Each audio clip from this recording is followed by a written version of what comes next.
This from Anonymous. I'm now born again and courting someone I'd like to marry. Before I was saved, I had fallen to sexual impurity and pornography. When is the right time to tell her about my past sexual sins? Now. Right now. No, not tomorrow. Right now.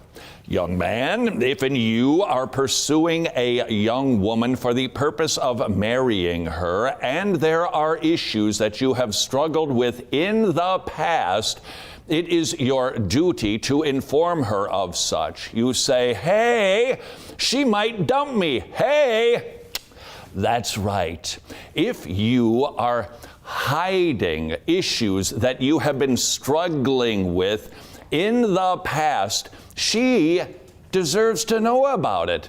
She, like you, is taking a little look to say, is this the person that I want to spend the next 5, 6, 7 decades with?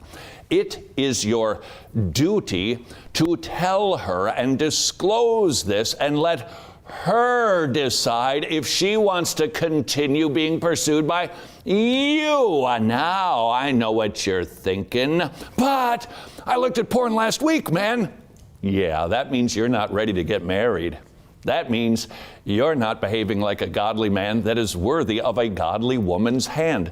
You're out of the game. You're benched.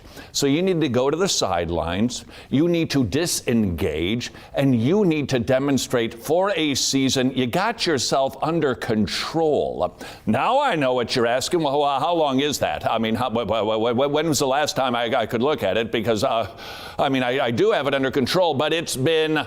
How long is needed for her to go, okay, this is a young man who's got himself under control, and I can trust him? The answer to that question, that should be determined with a godly man in your life. And if you don't have one, you need to find one in the context of your local church. If it's not your pop, then find the pastor. If not the pastor, then find an older man who can walk with you and counsel you through these things. There should be a season that is of some sort of substantial time that demonstrates, all right, I'm a man who knows how to contain my lusts and not turn on a computer screen and look at dirty images. Is there a particular time? No. Does it mean that a young lady should automatically disqualify you if it was X days, months, years ago? I think that we can recognize that there's sins in everybody's past. And the gospel says there is forgiveness. The gospel says there is grace. And somebody doesn't have to be disqualified forever from marriage because they looked at pornography. There's probably not many young men who haven't. But there must also be a season for him to demonstrate, all right, I've repented of that. I've cut off my hand. I have done what is needed. Why? Because I'm a man who has control of my members, and I love you so much that I'm willing to set those lusts aside because I only want to be a man who is fit for marriage.